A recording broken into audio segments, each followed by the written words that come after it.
We were talking at the table about my children. And as Connie mentioned, I have 5. Our boys are 15 and 17, and our girls are 21, 23, and 27.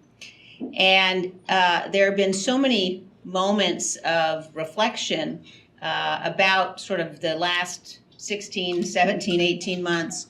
And people ask me often about how my kids are doing and how they're thinking about things.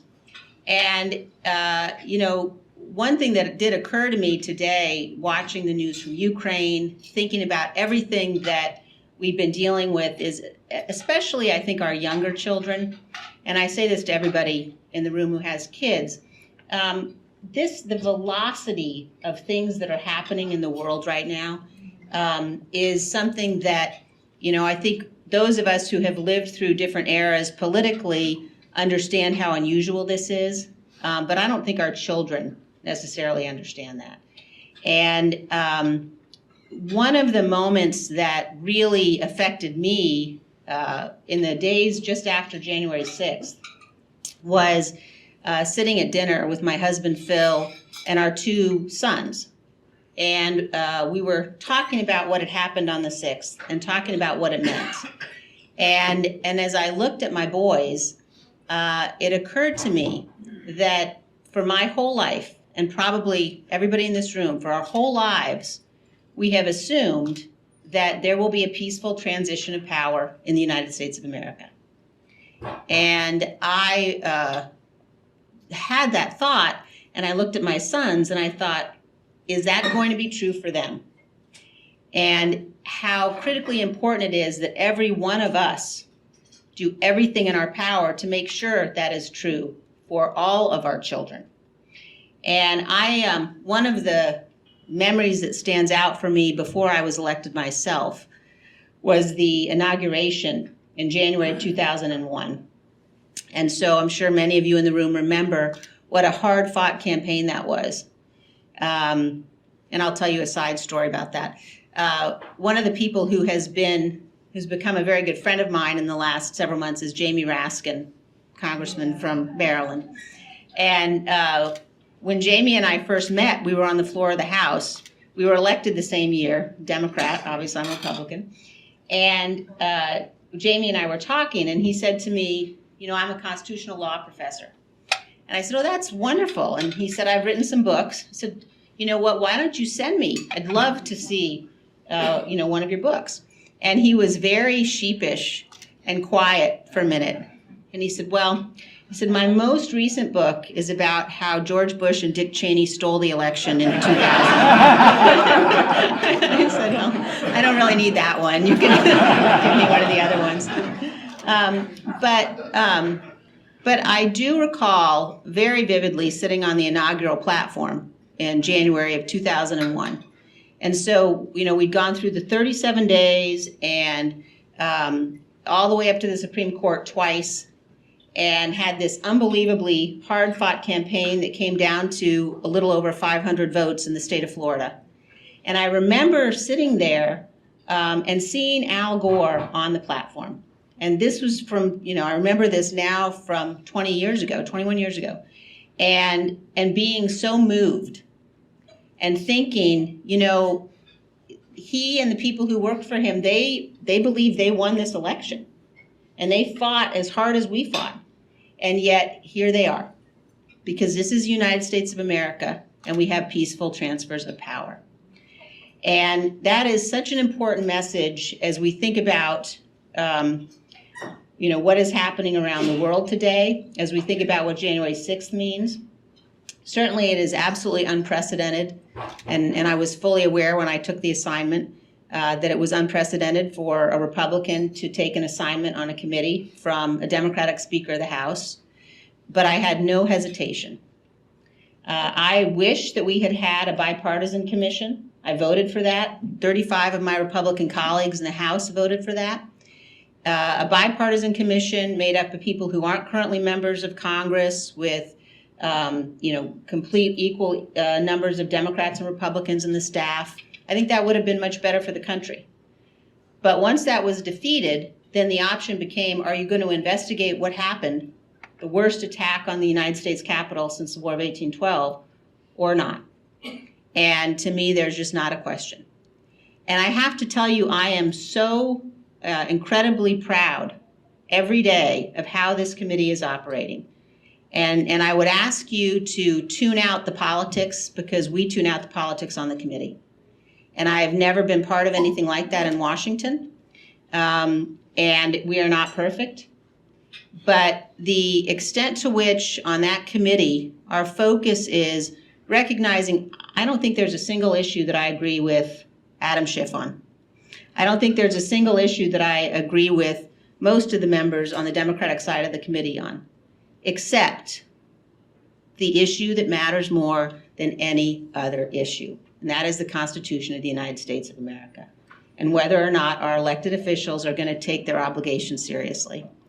And if I could sum up both the lessons of what's gone on since January 6th and the lessons of what's happening in the world today as we watch Russia invade Ukraine, it's something that somebody said to me just a few weeks after January 6th. And this colleague of mine said to me, some things have to matter. And I just ask you all to think about that. Some things have to matter. And we get very accustomed here, especially in Washington, especially in the political world, to thinking about politics, politics, politics. And I think we have a duty to remember that politics has a purpose. The Republican Party was founded for a purpose. It was founded because of what we believe in, because we believe in principle, because we believe in substance. As Republicans, we believe in limited government and low taxes and a strong national defense. We believe in conservative policies that are right for the country. But some things matter more than politics. And that is true, absolutely, of understanding what happened and how we got to where we were on January 6th, making sure it never happens again. It's also true in terms of America and the world. And when I think about America and the world and what has to matter, America must stand for freedom. There can be no equivocation between a democratically elected sovereign government, a sovereign nation of Ukraine, and Vladimir Putin, who's conducting the most horrific, significant, large-scale military attack on the continent of Europe since World War II. And it's going to get worse. The Ukrainians, as you all have seen, we've been unbelievably just inspired by the Ukrainians defending themselves, their families, and their homes. And they have absolutely thwarted Vladimir Putin's plans. They have delayed what he thought he would be able to do. And ultimately, Vladimir Putin will lose. Ultimately, he will lose because he must. Now, that doesn't mean that it will not be brutal and bloody, and it could take years. But ultimately, he will lose, and the free world has to stand against him. And anybody in the Republican Party or the Democratic Party who suggests that we don't have a position as between Ukraine and Russia is advocating views that are at odds with the interests of the United States of America. And we have to be very clear about that, too. I think that one of the real challenges that we've faced in our party has been a growing sense of isolationism. We've certainly seen that for a while now. We see it on the Democratic side as well. But those people in our party who are advocating for the United States to withdraw from the world, who are advocating that somehow the United States shouldn't lead in the world anymore, the kind of world that we will all be living in, we can see now on a daily basis on our television screens when you see what's happening in Ukraine. Because if America doesn't lead, the people who fill the void are the Russians, are the Chinese, are the Iranians, are the North Koreans. And we cannot defend and protect our own freedom and our own security if we decide that we're going to withdraw from the world, if we decide we aren't going to lead the world. And so I'm going to be watching very closely and working very hard in the coming days and weeks, both in terms of supplemental assistance for Ukraine, but also we really need to take a look at our own defense budget. It is insufficient. And, we said 2 years ago and 3 years ago that our defense budget needed to increase by 3 to 5% annually in order to be able to meet the threats we face. It's now got to increase by at least 5% annually, and probably more than that. We're facing a growing threat in terms of the nuclear modernization we're watching happen in China. We are outgunned right now in the Indo-Pacific. We are watching increasing instability in Europe.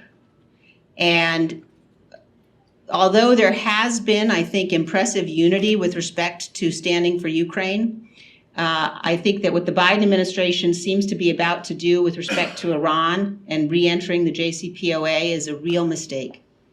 If the United States re-enters the JCPOA, we're going to lift sanctions on the Iranians. We're going to give the Iranians resources that they will be able to use to destabilize the region, and we're going to put them back on a path to a nuclear weapon. And on top of all of that, the Russians right now are basically facilitating and leading those negotiations to get back into the JCPOA, and that ought to stop immediately. The world has been unbelievably united in ways we've never seen when you have Switzerland stepping up and saying that they're going to impose sanctions on Russian accounts, and the extent to which the Germans have announced that they're going to go to 2% in their defense budget, and the weapons that have been provided. There's unbelievable unity in the world, and the world has to know that. The world has to know that the forces of freedom will win. And let me just say in closing, and then I look forward to taking questions, that as we have all of these debates and discussions at home, it is so important for us to remember, as we're thinking about people who we're going to support, who we're going to elect, who you're going to support in races back home, that the challenges we face as a country right now are really grave. They're really serious. And we have to support serious people. Right now, in our party, we have people who are anti-Semitic openly. We have people who are racist openly. We have people who have attended white supremacist conferences openly. And in politics, we always want to have a big tent. But no tent can ever be big enough for those views. And we all have to be very clear about that. The Democrats have to reject those views as well. We all have to reject those. And we have to get back to a time when we are having debates about substance and policy, and really vigorous debates, where we're standing up for principle, and we're debating with our fellow Americans about principle, and we're demanding substance from our elected officials. But fundamentally, we're also remembering always that we are not enemies. And that was, as Lincoln taught us, we cannot be enemies. We must not be enemies as we have these debates. We have to do everything we can to stop the vitriol. And I have certainly been guilty of it myself.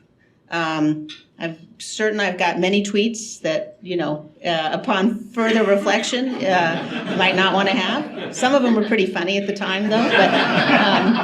But we all have to conduct ourselves in ways that are worthy of the challenges we face and of the really grave responsibility and duty we've been handed from previous generations of Americans, and that we have to hand to our kids. So thank you all for your time this evening. Thanks for listening, and I'd be happy to answer any questions anybody has.